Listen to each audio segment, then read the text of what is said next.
नमस्कार दोस्तों। आज का हमारा टॉपिक है इंडियन पॉलिटी पार्ट 2। इसके पहले आप इंडियन पॉलिटी का पार्ट 1 देखे थे एमसीक्यू फॉर्मेट में। आज हमारा दूसरा पार्ट स्टार्ट है एमसीक्यू फॉर्मेट में। तो बीच में 2 दिन क्लास नहीं हो पाया था क्योंकि मैं चला गया था इलाहाबाद, एग्ज़ाम था, इसलिए बीच में 2 दिन गैप हो गया। लेकिन अब regular daily to daily questions कराए जाएंगे। तो देर न करते हुए हम अपने पहले क्वेश्चन पर चलते हैं। आज का हमारा पहला क्वेश्चन है, गवर्नर जनरल वारेन हेस्टिंग के सदस्य परिषद में पार्षद कौन थे?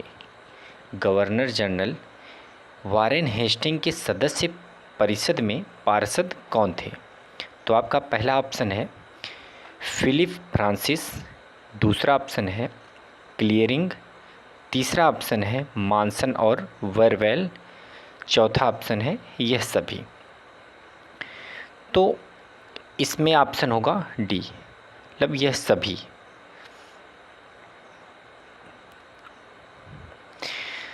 तो कौन कौन थे? फिलिप फ्रांसिस, क्लियरिंग, मॉनसन और वर्वेल, ये सभी जो हैं Warren Hasting, general Warren Hasting के सदस्य परिषद में पार्षद थे। आइए इसके बारे में थोड़ी सी हम डिटेल में जानकारी ले लेते हैं। वारेन हेस्टिंग जो थे ये प्रथम गवर्नर जनरल भी थे और इन्हीं की देखरेख में जो है नियुक्ति इनकी हुई थी, फिलिप फ्रांसिस, क्लेवरिंग और मॉनसन वर्वेल की। और इसी के टाइम में अधिनियम में 1774 में कलकत्ता में एक सर्वोच्च न्यायालय की स्थापना की गई थी और उस सर्वोच्च न्यायालय के जो पहले मुख्य न्यायाधीश थे उनका नाम था सर एलिजाह इम्पे, और 3 अन्य न्यायाधीश भी थे उनके साथ, चेम्बर्ज, लेमेस्टर एवं हाइड। कौन कौन थे दोस्तों? सर एलिजाह इम्पे जो थे वो मुख्य न्यायाधीश थे उस टाइम के, और उनके जो 3 अन्य न्यायाधीश थे उनका नाम था चेम्बर्ज, लेमेस्टर एवं हाइड। और ये न्यायालय उस टाइम जो है अभिलेख न्यायालय था। इसके विरुद्ध जो है अपील प्रिवी काउंसिल में की जाती थी। और इसी टाइम में जो है कंपनी के कर्मचारी जो थे वो बिना लाइसेंस प्राप्त किए बिना निजी व्यापार और भारतीयों से उपहार या रिश्वत नहीं ले सकते थे, प्रतिबंधित कर दिया गया था इस टाइम में।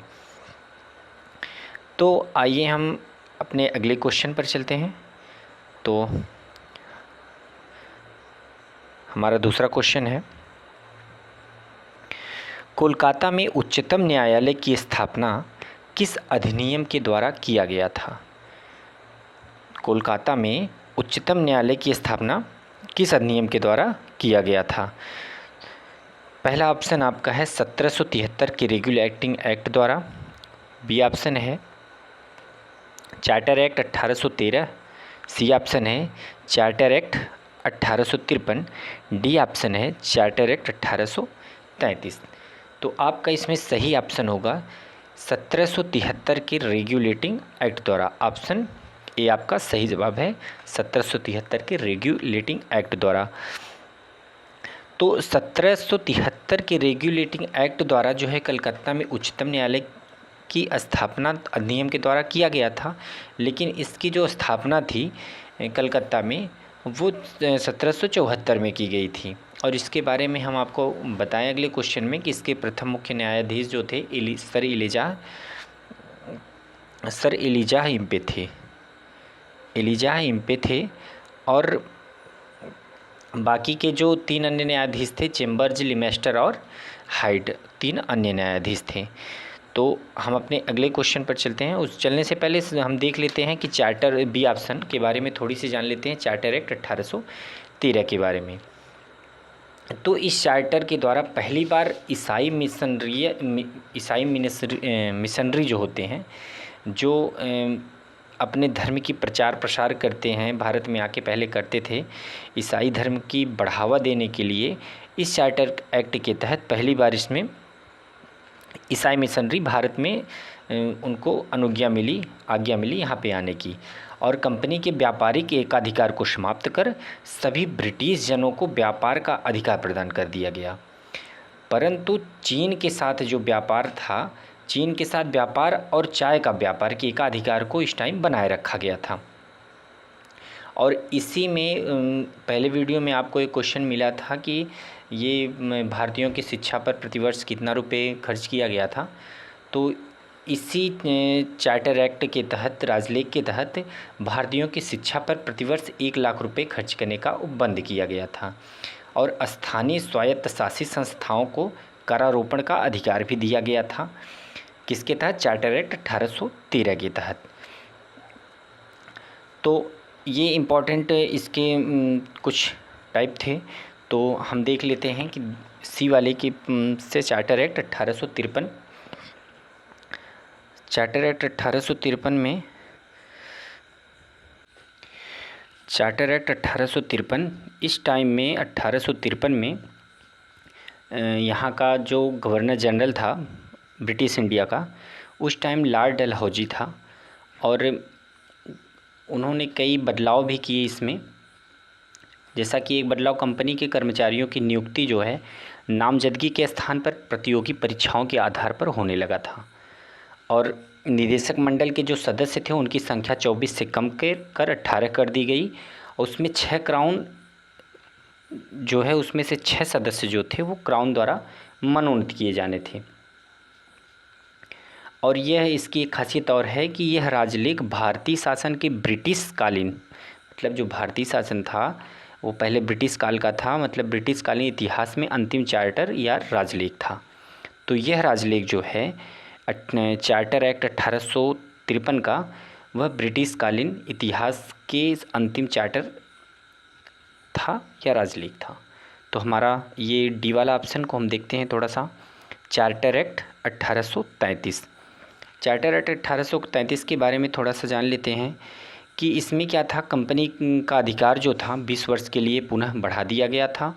बंगाल के गवर्नर जनरल को संपूर्ण भारत का गवर्नर जनरल बना दिया गया।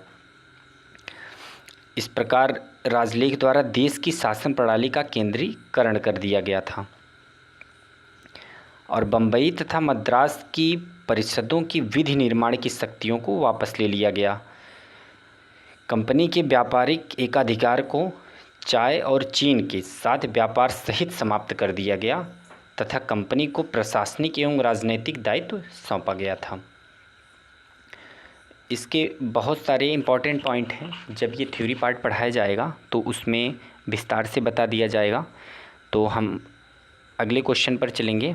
हमारा अगला क्वेश्चन है, किस अधिनियम द्वारा भारतीय लोगों से उपहार व रिश्वत लेना प्रतिबंधित कर दिया गया था? किस अधिनियम से भारतीय लोगों से उपहार व रिश्वत लेना प्रतिबंधित कर दिया गया था? तो पहला ऑप्शन है रेगुलेटिंग एक्ट 1773 और दूसरा ऑप्शन है चार्टर एक्ट 1813, तीसरा ऑप्शन है चार्टर एक्ट 1833 और चौथा ऑप्शन है चार्टर एक्ट 1813। तो इसका आंसर होगा ऑप्शन ए, रेगुलेटिंग एक्ट 1773। इसका ऑप्शन दोस्तों क्या होगा? Regulating act 1773, option A. अगले क्वेश्चन पर हम चलते हैं। अगला क्वेश्चन हमारा है,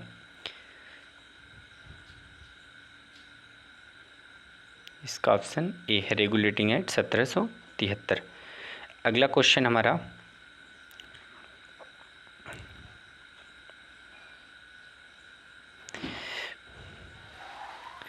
बंगाल का प्रथम गवर्नर जनरल कौन था?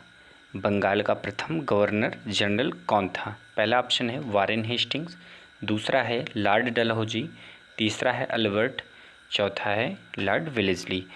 तो इसमें आपका सही आंसर हो जाएगा दोस्तों वारेन हेस्टिंग्स। पहला ऑप्शन आपका सही है। बंगाल का प्रथम गवर्नर जनरल कौन था? Warren Hastings. अगला क्वेश्चन, 1813 ईस्वी के चार्टर द्वारा भारतीयों की शिक्षा पर व्यय के लिए कितनी राशि नियत की गई थी? अभी हमने पहले क्वेश्चन में बताया था कि 1813 ईस्वी के चार्टर द्वारा भारतीयों पर शिक्षा का व्यय जो किया गया था वो कितना रुपये था, वो कितनी धनराशि थी। तो इसमें ऑप्शन 1 है 1 लाख रुपये, दूसरा ऑप्शन है 2 लाख, तीसरा है 3 लाख और चौथा 4 लाख। तो इसमें आपका आंसर हो जाएगा दोस्तों 1 लाख रुपया। अगला क्वेश्चन है भारत में शासन के विकेंद्रीकरण की नींव किस अधिनियम द्वारा पड़ी। भारत में शासन के विकेंद्रीकरण की नींव किस अधिनियम द्वारा पड़ी। पहला ऑप्शन है 1858 के अधिनियम द्वारा, दूसरा है 1861 के अधिनियम द्वारा, तीसरा है 1892 के अधिनियम द्वारा, चौथा है 1909 भारत परिषद अधिनियम के द्वारा। तो आपका इसमें आपका सही आंसर हो जाएगा ऑप्शन बी या 2, 1861 के अधिनियम द्वारा। अब अगला क्वेश्चन, भारत में कंपनी शासन का अंत किस अधिनियम द्वारा किया गया। भारत में कंपनी शासन का अंत किस अधिनियम द्वारा किया गया। पहला है 1861 अधिनियम के द्वारा, दूसरा 1858 के अधिनियम द्वारा, तीसरा 1892 अधिनियम द्वारा, चौथा है 1833 अधिनियम के द्वारा। तो आपका इसमें आंसर हो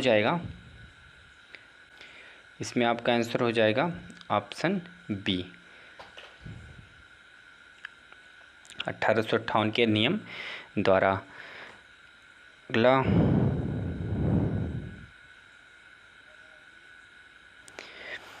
भारत में विभागीय प्रणाली की शुरुआत किसने किया था। भारत में विभागीय प्रणाली की शुरुआत किसने किया था। ऑप्शन ए है वारेन हेस्टिंग्स ने, ऑप्शन बी है लॉर्ड डलहौजी ने, ऑप्शन सी है लॉर्ड कैनिंग ने, ऑप्शन डी है लॉर्ड विलियम बेंटिक ने। तो इसमें आपका सही आंसर हो जाएगा लॉर्ड कैनिंग ने, ऑप्शन सी, मतलब तीसरा ऑप्शन सही है। इसमें हो जाएंगे लॉर्ड कैनिंग।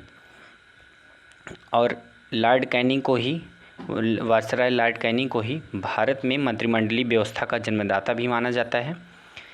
क्या माना जाता है। भारत में मंत्रिमंडलीय व्यवस्था का जन्मदाता भी माना जाता है। तो हमारा अगला क्वेश्चन है मार्ले मिंटो अधिनियम 1921 की रिपोर्ट पर पारित किया गया था। इसमें थोड़ा सा दोस्तों क्वेश्चन मिसप्रिंट हो गया है गलती से, तो इस क्वेश्चन को हम थोड़ा सा सुधार कर लेते हैं। मार्ले मिंटो अधिनियम 1921 किस रिपोर्ट पर पारित किया गया था या किसकी रिपोर्ट पर पारित किया गया था। तो इसमें आपका पहला ऑप्शन है सत्येंद्रनाथ सिन्हा, दूसरा ऑप्शन है सर अरुंधले समिति, तीसरा ऑप्शन है एलिजा एमपी समिति, चौथा ऑप्शन है एमसी शीतल वार्ड समिति। तो इसमें आपका आंसर हो जाएगा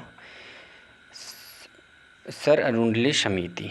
आप दूसरा ऑप्शन सही है, सर अरुंधले समिति। इसमें थोड़ा सा क्वेश्चन में मिसप्रिंट हो गया दोस्तों। मार्ले मिंटो अधिनियम 1909 होगा, यहाँ पे 1921 प्रिंट हो गया है, तो इस गलती को आप सुधार लीजिएगा।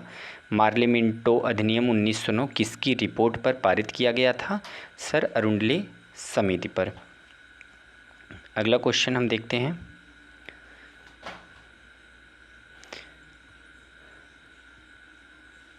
अगला क्वेश्चन हमारा है दोस्तों, भारतीय सदस्यों को पूरक प्रश्न पूछने का अधिकार कब दिया गया था। भारतीय सदस्यों को पूरक प्रश्न पूछने का अधिकार कब दिया गया था। 1909 में, 1919 में, 1892 में, 1853। तो इसमें आपका सही आंसर हो जाएगा ऑप्शन ए, 1909 में। तो आज के वीडियो में बस इतना ही। हम मिलेंगे अगले टॉपिक पे, अगले वीडियो में 10 क्वेश्चन लेकर। तो वीडियो अच्छा लगा हो तो लाइक करिए, सब्सक्राइब करिए और शेयर करिए। धन्यवाद।